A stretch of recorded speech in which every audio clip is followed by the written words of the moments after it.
يضلله فلن تجد له وليا مرشدا. ثم الصلاة والسلام على أشرف الأنبياء والمرسلين وعلى آله وأصحابه ومن سار على نهجه إلى قيام الساعة.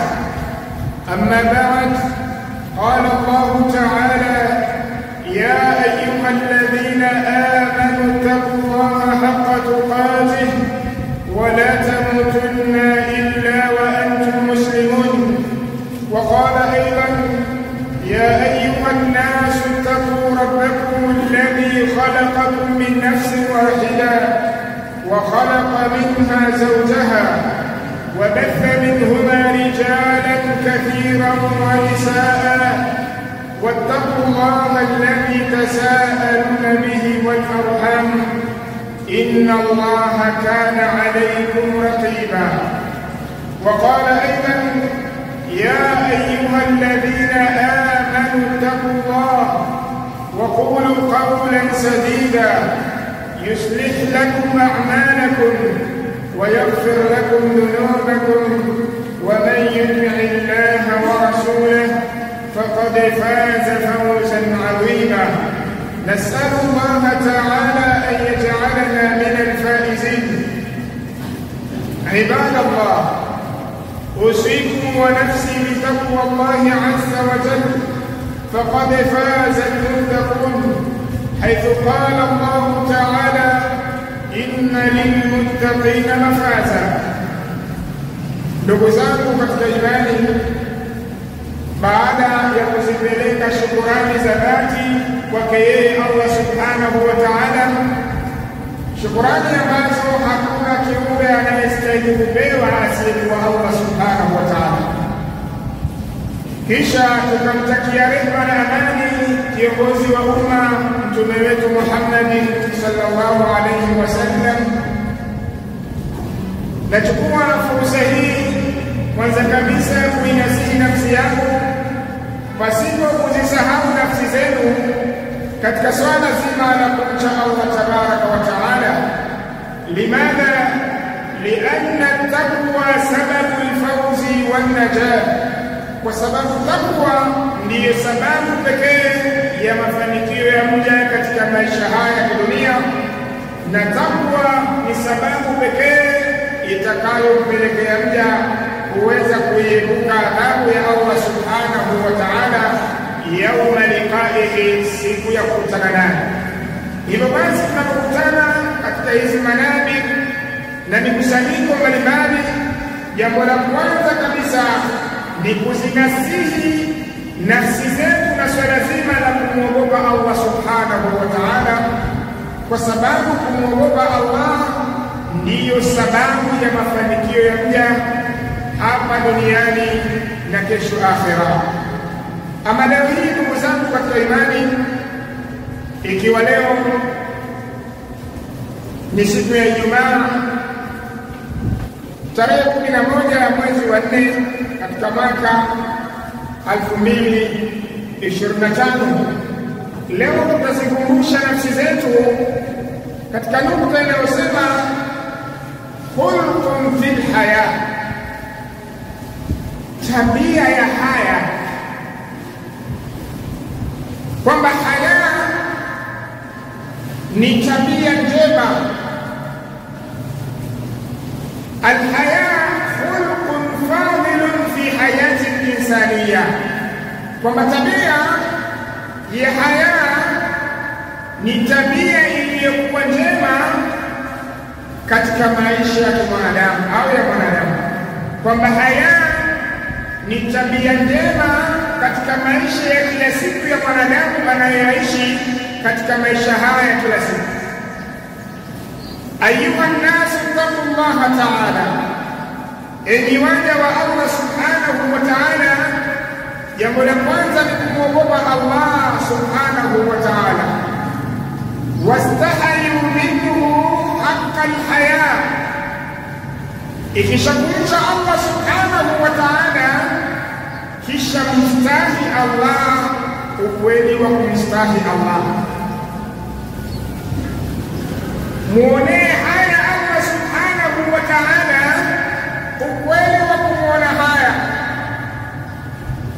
wa'lamu annahu raqibun alaykum, na tambueni ya kuwa Allah subhanahu wa ta'ala raqibun alaykum, ni mwenye kuwafuatilia. Aina ma kuntum, popote pale mtakapokuwa, Allah subhanahu wa ta'ala anakufuatilieni. Hivyo basi ni wajibu wa kila mmoja ayastahayu minhu haqqa alhaya, amuone haya Allah subhanahu wa ta'ala, uhakika wa kumuona haya, kwa sababu hana hata dakika moja au mili ya kumweka Allah subhanahu wa ta'ala, kwa sababu Allah ni mwenye kumfuatilia popote alipo. Kwa sababu gani? Yasma'u wa yara, Allah subhanahu wa ta'ala anasikia na anaona. Kula ma tatakallamu yasma'uhu, kila ukizungumzacho au kila ulitamkalo Allah analisikia, na kila ulifanyalo Allah subhanahu wa ta'ala analiona. Fala tubalizuhu bil ma'asi, usikamiliane na Allah kwa kufanya maasi. Lianna Allah yasma'uka wa yarak, kwa sababu Allah anakusikia na anakuona. Yawezekana maasi yako ni ya sauti, yawezekana maasi yako ni ya kitendo. Fala tubalizuhu bil ma'asi, usikabiliane na Allah katika maasi. Wadhunnu annakum tahfuna alayhi, na mtadhani ya kwamba mkikabiliana na Allah katika maasi kwamba kwake yeye mnaweza mkajificha. Hapana, fa innahu yasma'u sirra wan najwa, kwa sababu Allah anayasikia yale mnayoyasema kwa siri, wan najwa, na yale mnayoyanong'ona Allah tabaraka wa taala yasma'uhu, anayasikia. Kwa hiyo muone haya Allah subhanahu wa taala fi sirri wal alani, ikiwa uko katika hali ya siri na ikiwa uko katika hali ya wazi. Mstahi Allah subhanahu wa ta'ala. Ibadallah, enyi waja wa Allah subhanahu wa ta'ala, innal hayaa khaslatun hamida, hakika ya haya ni jambo lenye kusifiwa, ni jambo zuri. Takufu sahibaha amma la yaliku bihi, linamzuia, linamkinga yule ambaye mwenye nalo au mwenye ile sifa ya haya, amma la yaliku bihi, kwa kutoyaendea yale ambayo hayaendani na yeye. Kujibamba na sifa ya haya inakuwa ni uzio, inakuwa ni kinga, inakuwa ni stara ya kukinga na yale ambayo hayaendani na Mungu au aliyokuwa nayo. Wa in fuqidta al-haya, iwapo utaikosa sifatu al-haya, taf'alu ma tasha, utafanya utakavyo. Na haya si maneno yangu, bali Mtume sallallahu alayhi wasallam ameyabainisha katika hadithi sahih pale aliposema, fa in lam tastahi fasna' ma shi'ta, iwapo kuona haya au kujipamba na sifa ya haya, fasna' ma shi'ta, fanya utakavyo. Hivyo basi ndugu zangu katika imani, tambua ya kuwa haya ni miongoni mwa sifa zilizokuwa nzuri, kwani inamkinga yule mwenye nayo kwa kutoyaendea na kuyafanya yale ambayo hayaendani na utu wake. Waqad qala an-nabiy sallallahu alayhi wasallam, na tambua ya kuwa amesema mtume wetu Muhammad sallallahu alayhi wasallam, innal hayaa la ya'ti illa bi khair, hakika ya haya haimpelekei mtu kumrejeshea manufaa mazuri isipokuwa ni kheri. Innal haya la yati illa bi khair, hakika haya haimpi mtu chochote isipokuwa kheri. Kwa maana ukijipamba na sifatul haya, tajibu khairan li hayati, utaipata kheri kutokana na haya uliyojipamba nayo. Wa akhbara annahu shu'batun min shi'bi al-iman, na vile vile Mtume wetu Muhammad sallallahu alayhi wasallam ametubainishia na kutuelezea katika hadithi kwamba haya ni shu'batun min shi'ri al-iman, ni kipengele au kifungu miongoni mwa vifungu vya imani, ni kipengele miongoni mwa vipengele vya imani, ni daraja miongoni mwa daraja za imani, kama vile aliyobainisha mtume wetu Muhammad sallallahu alayhi wasallam. فعن أبي هريرة رضي الله عنه أنه قال ومن صلى الله عليه وسلم يسمى الإيمان بضع وسبعون شعبة أو بضع وستون شعبة. ومن صلى الله عليه وسلم يسمى إيمان نبيبنجل سبيل أو 60 شعبة أو نبيبنجل 60 إما 60 أو 70. Kwa hiyo miongoni mwa vipengele hivyo alhaya, sifatul haya imo hapo ndani kati ya vipengele 60 au 70. Lakini akasema mtume wetu Muhammad sallallahu alaihi wasallam,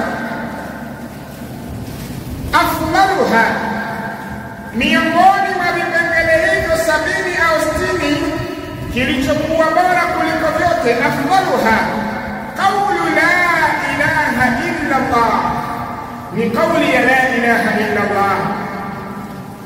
Kama tunavyofahamu anna hadhihi kalima, kwamba hili neno limekusanya nguvu mbili, an-nafyi wal-ithbat, kukanusha na kuthibitisha. Kukanusha kuwa uabudiwa si wa kitu kingine, bali uabudiwa ni wa Allah,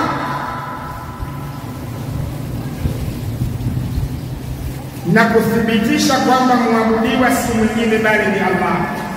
Ukanushe vyote vinavyoabudiwa kwamba ni kinyume, na uthibitishe kwamba uabudiwa ni wake yeye Allah subhanahu wa ta'ala. Na ndio maana mtume wetu Muhammad sallallahu alaihi wasallam akasema miongoni mwa vipengele 60 au 70, afdaluha, kilichokuwa bora zaidi na chenye daraja kubwa zaidi, qawlu la ilaha illa Allah, ni mtu kuitamka la ilaha illa Allah arifan bimaanaha amilan bimuqtadaha, akiwa hali akiitambua maana yake na akifanyia kazi na mustahili kufanyiwa kazi la ilaha illa Allah.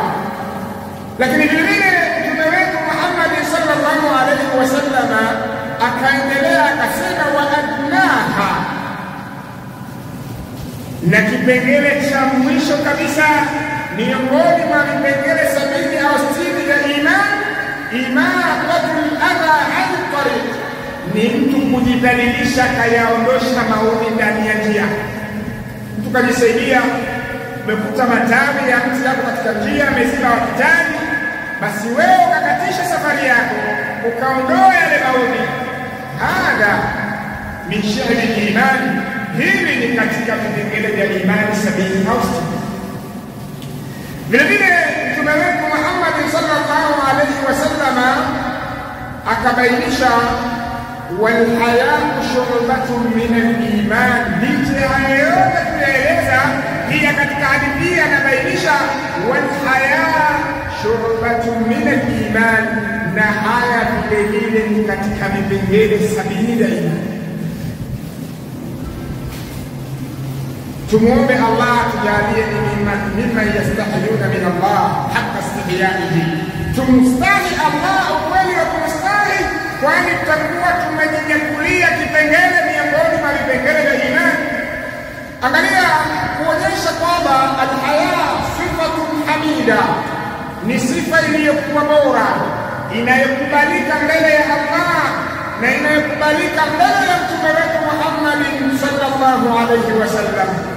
Yawm min al-ayyam, siku miongoni mwa masiku, kad marra an-nabiy sallallahu alaihi wasallam, kwa hakika alipita mtume wetu Muhammad sallallahu alaihi wasallam birajulin, alimpitia mtu mmoja fi baadhi asfarihi, katika baadhi ya mitembeo yake na safari zake, akampita mtu mmoja, wa huwa yahibu akhahu fil haya, naye aliyakuwa akimpa mauidha, akimnasihi ndugu yake kuhusiana na kipengele cha haya, anampa dawa. Lakini angalia dawa hii anayompa, ayalumuhu, anamlaumu huyu anayempa dawa mwenzio kwamba haya sio dawa ya heri, anamlaumu. Vipi bana wewe, unaona haya kama mwanamke kama sinani, acha bana mambo hayo, isifanyike. Mtume wakati anapita katika safari zake, anamkuta mwenzio, anamnasihi mwenzio asiwe na haya. Mtume akasikiza stori zile. Lipi ambalo amelitamka mtume wetu Muhammad sallallahu alaihi wasallam? Mtume aliposikiliza ile hali, faqala da'ahu, akamwambia muache, da'ahu, muache, fa inna al-haya min al-iman, kwani haya ni katika imani. Unaakili wewe, unamkataza mtu jambo muhimu, jambo zuri, jambo lenye thamani, jambo muhimu. Fa inna al-haya min al-iman, da'ahu, fa inna al-haya min al-iman, muache, kwani haya ni miongoni mwa imani. Ibadallah, enyi waja wa Allah subhanahu wa ta'ala, qad dallat hadhihi al-ahadithu ala anna al-haya khulqun fadilun, kwa hakika hadithi hizi zinaonyesha ya kwamba haya ni tabia njema, ni tabia iliyokuwa nzuri, ni tabia inayokubalika katika amri ya Allah subhanahu wa ta'ala na katika mafunzo ya mtume wetu Muhammad sallallahu alayhi wasallam. Qala al-Imam Ibn al-Qayyim rahimahullah ta'ala, amesema mmoja katika wanawachuoni, Imam Ibn al-Qayyim, ama muhurumie amrehemu wanawachuoni huyu, anatuambia wa qillatul haya min mauti al-qalb, kuwa na uchache wa haya ni kifo cha moyo. Utakapomuona mtu haya zake ni ndogo, sikwambii yule ambaye hana hata chembe, anakwambia qillatul haya min mauti al-qalb, kuwa na haya chache ndogo ni mauti ya moyo, kifo cha moyo. Moyo unakufa. Man lam yatahalla qalbahu bi sifati al-haya kana an yamuta, yoyote ambaye hakujipamba katika moyo wake na sifa ya haya anakaribia kufa, walau kana haya, hata kama yuko hai. Kwa maneno au kwa mujibu wa maneno ya mwanachuoni Ibn al-Qayyim, ya kwamba uchache wa haya ni mauti al-qalb, ni kifo cha moyo. Moyo unapokosa haya, unafanya unalolitaka, wewe unakaribia kufa. Na ndio maana katika riwaya ambayo tumeitanguliza, Mtume sallallahu alayhi wasallam akatwambia, fa in lam tastahi fasna ma shi'ta. Na haya Mtume sallallahu alayhi wasallam amenyanukuu maneno haya kutokea kwa ndugu zake, kutokea kwa kaka zake waliotangulia katika manabii. Asema wa inna min kalami mimma adraknahu min kalami nubuwati al-ula, hakika katika maneno tuliyoyadiriki na kuyakuta miongoni mwa maneno ya watu waliopita, kwa maana mitume waliopita, fa in lam tastahi fasna ma shi'ta, ikiwa una haya basi fanya utakalo. Na haya ndiyo ametupelekea hivi leo, unasun la yastahiyuna min Allahi haqqa istihiyaihi, ya'suna Allaha laylan wa nahara, sabahan wa masaa. Limadha? Liannahum la yastahiyuna min Allahi haqqa istihiyaihi. Watu kwa kuikosa nukta hii wanamuasi Allah subhanahu wa ta'ala usiku na mchana, asubuhi na jioni.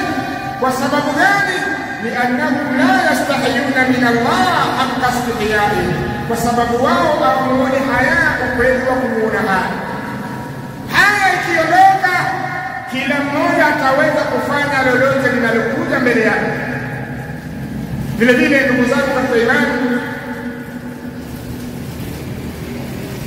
Imamu Ibn al-Qayyim anatuambia kuwa na aya chache au ndogo inapelekea moyo kufa. Ndio akasema fa haqiqatul haya, uhakika wa haya, annahu khulqun fadilun, tambua ya kuwa ni tabia iliyokuwa njema, yab'athu ala tarki al-qaba'ih, inayompelekea yule aliyejipamba nayo kuyaacha yaliyokuwa maovu, kuyaacha yaliyokuwa machafu. Kwa sababu akitaka kufanya ovu anaona haya, anajihisi Allah atanionaje? Je, jamii iliyonizunguka itanionaje? Anastirika na lile ovu, anaendelea na maisha. Vile vile ndugu zangu katika imani, walhayau yakunu baina al-abdi wa rabbih, vile vile haya inakuwa baina ya mja na Mola wake. Fayastahi al-abdu rabbahu, inampasa mja amstahi Mola wake, ayarahu ala maasiyatihi, asije kumuona katika maasi ya Allah. Ujione haya, ujitathmini, itakuwaje Mola wangu mlezi aliyeniumba amenineemesha kila aina ya neema mbalimbali, hivi leo alione katika hali ya kuasi? Ustahi Allah, kwa nini alione katika maasi na hali ya kuwa Allah ananineemesha neema mbalimbali ninazozifahamu na nisizozifahamu? Falhayau alladhi baina al-abdi wa rabbih, tambua ya kuwa haya iliyoko baina ya mja na Mola wake, kad bayyanahu an-nabiy sallallahu alayhi wasallam fil hadith, wa hakika ameibainisha Mtume wetu Muhammad sallallahu alayhi wasallam katika hadithi ambayo imekuja min sunan Tirmidhi marfu'a. Katika sunan Tirmidhi anatuhadithia Mtume sallallahu alayhi wasallam, au Imam Tirmidhi anatuhadithia anna nabiy sallallahu alayhi wasallam qala, kwamba Mtume sallallahu alayhi wasallam amesema, istahayu min Allah haqqa al-haya, enyi masahaba zangu, enyi wafuasi wangu, enyi wenzangu, istahayu min Allah haqqa al-haya, ebu mstahini Allah uhakika wa kumstahini. Hapa Mtume anatamka maneno haya, yatakallamu ma ashabihi, anazungumza na masahaba zake, wakiwemo akina Abu Bakar as-Siddiq na Umar ibn al-Khattab na Uthman ibn Affan wa ghayruhum min as-sahaba, na wengineo miongoni mwa masahaba. Angalia jawabu la masahaba walipomjibu Mtume sallallahu alaihi wasallam alipowaambia, hebu mstahini Allah, mstahi Allah, uhakika na kumstahi. Qalu, wakasema masahaba, inna nastahi ya Rasulullah, mbona sisi tunamstahi Allah ewe Mtume wa Allah? Inna nastahi, hakika sisi tunastahi ya Rasulullah, mbona tumejipamba na haya? Angalia jawabu la Mtume, akamwambia, qala laysa dhalikum, sivyo hivyo kama mnavyodai ama mnavyojua nyinyi. Akawabainishia Mtume sallallahu alaihi wasallam kaifa yastahi an-nas inda rabbih, vipi atastahi mwanadamu au Muislamu au muumini kwa Mola wake. Tunakwambia, walakin, lakini man istahaya min Allah haqqa al-haya, lakini yule atakayefanya stahi kwa Allah ukweli wa haya, falyahfadh ar-ra'sa wa ma wa'a, ahifadhi kichwa chake na yale yaliyokizunguka. Hiyo ndiyo maana ya kumhifadhi, hiyo ndiyo maana nini ya kumstahi Allah. falyahfadhi ar-ra'sa wama wa'a, ahifadhi kichwa chake na yale yaliyokizunguka. Waliyahfadhi al-batna wama hawa, na ahifadhi tumbo lake na yale yaliyoizunguka. Waliyadhkur al-mauta wal-bilaa wal-bala, na akumbuke kifo na mabalaa na misukosuko ya kifo. Kisha akasema waman arada al-akhirah taraka zinata ad-dunya, yoyote mwenye kuitaka akhira taraka zinata ad-dunya, achane na anasa na mapambo ya dunia. Waman faala dhalika, na atakayefanya haya yote, faqad istahaya min Allahi haqqal haya, huyu mtu sasa ndio amefikia martaba, amefikia daraja ya kumstahi Allah subhanahu wa ta'ala, ukweli wa kumstahi. Tumeelewana ndugu zangu katika imani? Mtume sallallahu alayhi wasallam katika hadithi hii anawaambia masahaba, hebu mstahini Allah, mstahi Allah. Kuna vitu alivigundua Mtume sallallahu alayhi wasallam, kwa sababu alikuwa anaishi na masahaba zake siku zote, akawakalisha akawaambia, hebu mstahini Allah, ukweli wa kumstahi. Masahaba wakajitetea, ya Rasulullah, ewe Mtume wa Allah, mbona sisi tunamstahi Allah? Mtume akawaambia, laysa dhalikum, sio hivyo kama mnavyodai. Ndio akaanza kuwabainishia kwamba maana ya kumstahi Allah ni kuhifadhi kichwa na yale yaliyozunguka. Ni yapi ambayo yamezunguka kichwa chetu? Al-fam, al-lisan, as-sam'a, wal-basar. Hadi al-ashya, hivi vitu vyote vimekizunguka kichwa chetu. Kwa hiyo unapostahi Allah subhanahu wa ta'ala, hebu kihifadhi kichwa na yote vilivyokizunguka kichwa. La tanzur illa ma ahalla Allah an tanzura, usitazame isipokuwa lile ambalo amekuhalalisha kulitazama. Wala tasma illa ma ahalla Allah an tasmaa, usisikilize isipokuwa lile ambalo amekuhalalishia Allah kulisikiliza. Wala tashummu illa ma ahalla Allah an tashumma, usinuse isipokuwa lile ambalo amekuhalalishia Allah kulinusa. Wala taru wala taakul, usionje wala usile isipokuwa vile alivyokuhalalisha Allah kuvionja au kuvila. Hapa ndo utakuwa umemstahi Allah, ukweli wa kumstahi. Kisha akawaambia kumstahi Allah subhanahu wa ta'ala ni kuhifadhi tumbo na yale yaliyohifadhi tumbo. Kwanza lihifadhi tumbo lake lisiingie isipokuwa kile alichokihalalisha Allah, na kilichokusudiwa hifadhi tumbo lako pamoja na tumbo yako. Hapo ndo utakuwa umemhifadhi Allah. Lakini hebu angalia hivi leo, ni nani ambao wenye kuhifadhi matumbo yao yasiingie yale aliyoharamisha Allah? Ni wakina nani wenye kuhifadhi matumbo yao na wakahifadhi tumbo zao? Aqallu minna, ni wachache miongoni mwetu.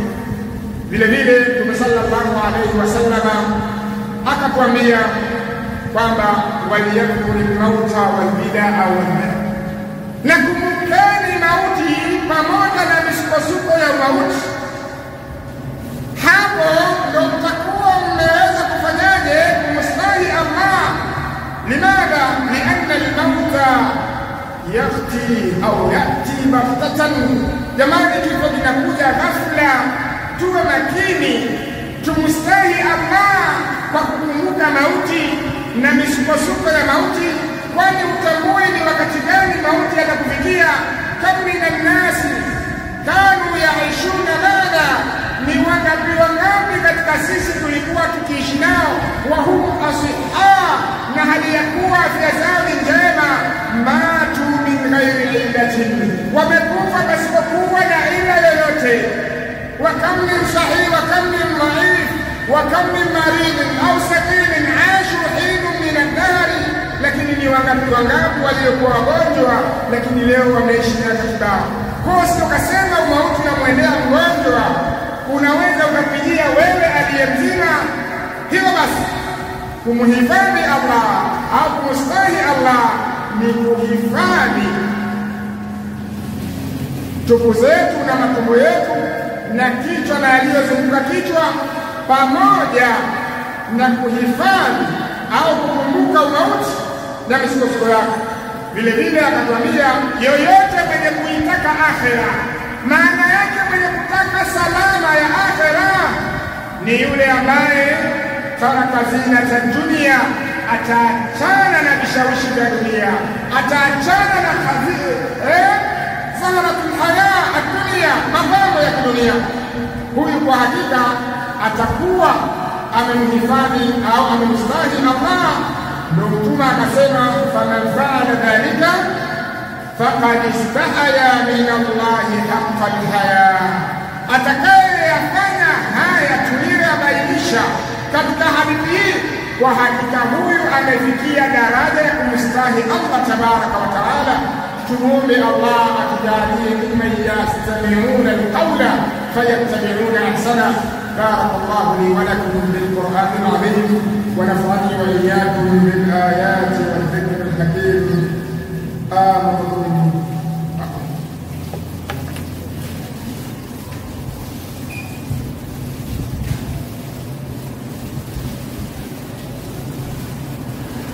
الحمد لله رب العالمين والعاقبة للمتقين ولا عدوان إلا على الظالمين.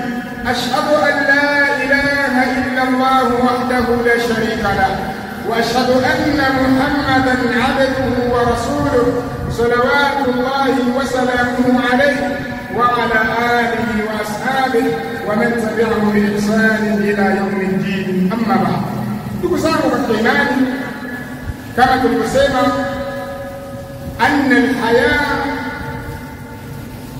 sifatun hamida, ni tabia njema fi hayati insania, katika maisha ya mwanadamu. Litambua hivyo kwamba tabia ya haya ni sifa njema katika maisha yako ya kila siku, na yule ambaye anakuwa mbali na sifatul haya faqad khaba wa khasara fi hayatihi ad-dunyawiyya, kwa hakika amekula hasara, ametoka patupu katika maisha yake ya dunia. Ama tukimalizia hotuba yetu, ndugu zangu katika imani, waqad jaa fil hadith al-akhar, imekuja katika riwaya nyingine, anna man istahaya min Allah istahaya Allah ta'ala minhu, kwamba yule anayemstahi Allah basi Allah mwenyewe pia anamstahi yule mja. Siku jiulize, ikiwa wewe umejipamba au umejipamba na sifa ya haya, pia Allah mwenyewe anakustahi wewe. Yeye yule asiyemstahi Allah, waona anaikosa istihya ya Allah. Angalia, wa hayau rabb min abdihi hayau karamin, istihya ya Allah subhanahu wa ta'ala kwa mja wake ni haya ya kumkarimu. Anapomwonea haya huwa anamkirimu. Jawabu itakuwaje? Mbona ni mdau wangu huyu, anakuja na mishahoji, anatoka patupu, mikono mitupu? Hapana, anaona haya Allah subhanahu wa ta'ala. Sasa hebu angalia, fa innahu tabaraka wa ta'ala, hakika Allah aliyetukuka, hayyun karim, ni mwenye haya tena ni mkarimu sana. Ni mwenye haya tena ni mkarimu sana. Yastahi min abdihi, Allah anastahi kumstahi mja wake. Idha rafa ilayhi yadayhi, pindipo mja wake anapokuwa na majanga yake, matatizo yake, akainusha mikono yake kuielekeza kwa Allah, ayarudahuma sifra, Allah anaona haya mja wake kuishusha mikono yake sufuri hapo. Allah anaona haya. Sasa hebu jiulize kwa kipengele hichi, inkana Allah yastahi alayhi, limadha anta la tastahi alayhi? Ikiwa wewe Allah humstahi? Allah anajiona haya kwa mja wake anaponyanyua mikono yake kumuomba katika mojawapo ya matatizo yake ya shida zake, ayarudahuma sifura, kuishusha mikono yake sufuri pasipo kumjibu. Anaona haya. Kumbe hapa pia tunapata jawabu. Kumbe shida tabu tunajipatisha sisi wenyewe. Allah kashajiweka tayari kwamba ninaona haya mja wangu kuonyesha mikono yake kwangu mimi, alafu airudisha chini pasipo kumjibu, pasipo kumpa mahitaji yake. Na ndio maana katika aya nyingine Allah katika masala ya kuomba Allah anasema ud'uuni astajib lakum, niombeni nitakujibuni, niombeni nitakuitikieni. Innal ladhina yastakbiruna an ibadati, ole wao hakika wale ambao wanafanya kiburi katika ibada yangu ya maombi, hawataki kuniomba, sayadkhuluna jahannama dakhirin, wataingia katika moto wa jahannama kwa udhalili, kwa fedheha. Allah anatangaza yule asiyemuomba ambaye anajiona amejitosha, atamuingiza katika moto wa jahannama kwa udhalili. Hivyo basi wayastahi an yu'adhiba, na Allah anakuwa na haya kumwadhibu dha shaibatin shabat fil Islam, yani mtu ambaye ameleleka, amekulia ujana wake katika masala ya misingi ya dini mpaka mvi zinamtoka, anakwenda kwa Allah yuko salama. Allah anaona haya kumwadhibu. Na mwadhibuje mtu ambaye umri wake, maisha yake, raha yake, hangaika yake ameimaliza fil Islam, katika Uislamu? Kaifa uadhibuhu waqad aghraqa hayatahu fil Islam, na hali ya kuwa amezamisha maisha yake katika kutetea na kusimamia Uislamu. Allahu yastahi minhu, Allah anamstahi huyu. Kama Allah anastahi, kwa nini wewe usimstahi Allah? Wa amma alhayatu alladhi bayna al-'abdi wa bayna an-nas, ama haya ambayo iliyopo au inastahikiwepo baina ya mtu na watu wenzio, fa huwa alladhi yakunu al-'abdu an fi'li ma la yaliqu bihi, ni ile ambayo kama mtu kutoyafanya yale ambayo hayaendani na yeye, hayaendani na sifa yake, hayaendani na murua aliyokuwa nayo, kwamba lazima pia na wanadamu wenzio wastani. Mtaonekanaje kwa wenzangu, maskani, mashaka wenzangu, ndugu zangu, wananikuta kama mazingira ya kutatanisha, ujione haya pia kwa wanadamu wenzio. Fayakrahu an yattali'a ilayhi an-nasu ala aibin, achukie kuchungulia na kuangalia watu kwa aibu zile ambazo atakuwa nazo.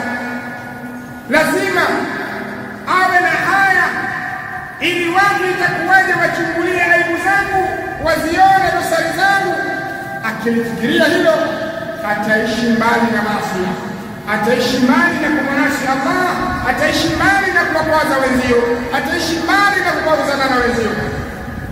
Tumuombe Allah tabaraka wa taala atujalie ni miongoni mwa wale wenye kujipamba na sifatul haya, sifa ya haya, kwa sababu tumeona alhaya hislatun hamida, ni sifa iliyokuwa nzuri.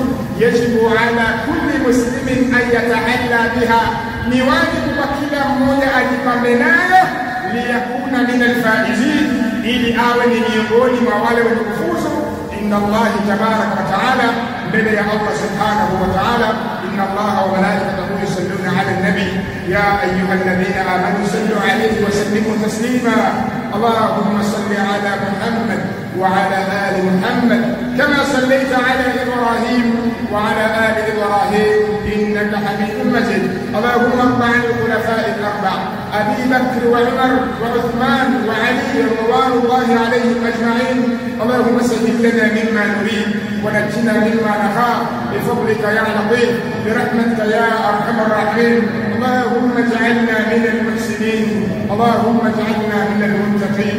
اللهم اجعلنا من المؤمنين، اللهم اجعلنا من المتطهرين، واجعلنا من عبادك الصالحين برحمتك يا ارحم الراحمين. اللهم انصر اخواننا في كل مكان، اللهم انصر اخواننا في كل مكان. اللهم اعز الاسلام والمسلمين واذل الشرك والمشركين برحمتك يا ارحم الراحمين. ربنا آتنا في الدنيا حسنه وفي الاخره حسنه وقنا عذاب النار. عباد الله اقم الصلاه. الله أكبر.